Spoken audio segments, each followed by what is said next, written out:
ಸಂವಿಧಾನ ಭಾರತದ ಪ್ರಜೆಗಳಾದ ನಾವು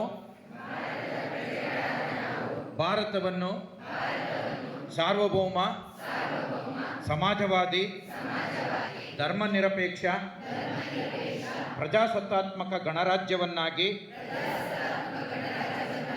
ರೂಪಿಸುವುದಕ್ಕಾಗಿ ಭಾರತದ ಎಲ್ಲ ಪ್ರಜೆಗಳಿಗೆ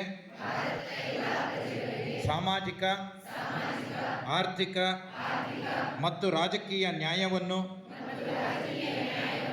ವಿಚಾರ, ಅಭಿವ್ಯಕ್ತಿ, ನಂಬಿಕೆ, ಧರ್ಮ ಮತ್ತು ಉಪಾಸನೆಯ ಸ್ವಾತಂತ್ರ್ಯವನ್ನು,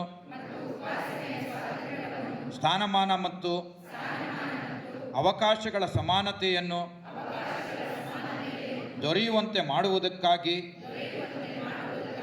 ವ್ಯಕ್ತಿ ಗೌರವ, ದೇಶದ ಏಕತೆ ಮತ್ತು ಸಮಗ್ರತೆಗಾಗಿ ಎಲ್ಲರಲ್ಲಿ ಭ್ರಾತೃತ್ವ ಭಾವನೆಯನ್ನು ಮೂಡಿಸುವುದಕ್ಕೆ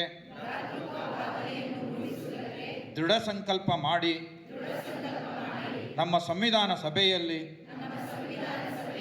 1949ನೇ ಇಸವಿಯ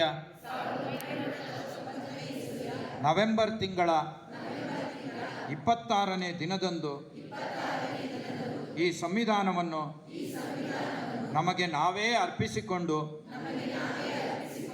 ಅಂಗೀಕರಿಸಿ ಶಾಸನವಾಗಿ ವಿಧಿಸಿಕೊಂಡಿದ್ದೇವೆ. ಎಲ್ರಿಗೂ ಧನ್ಯವಾದ.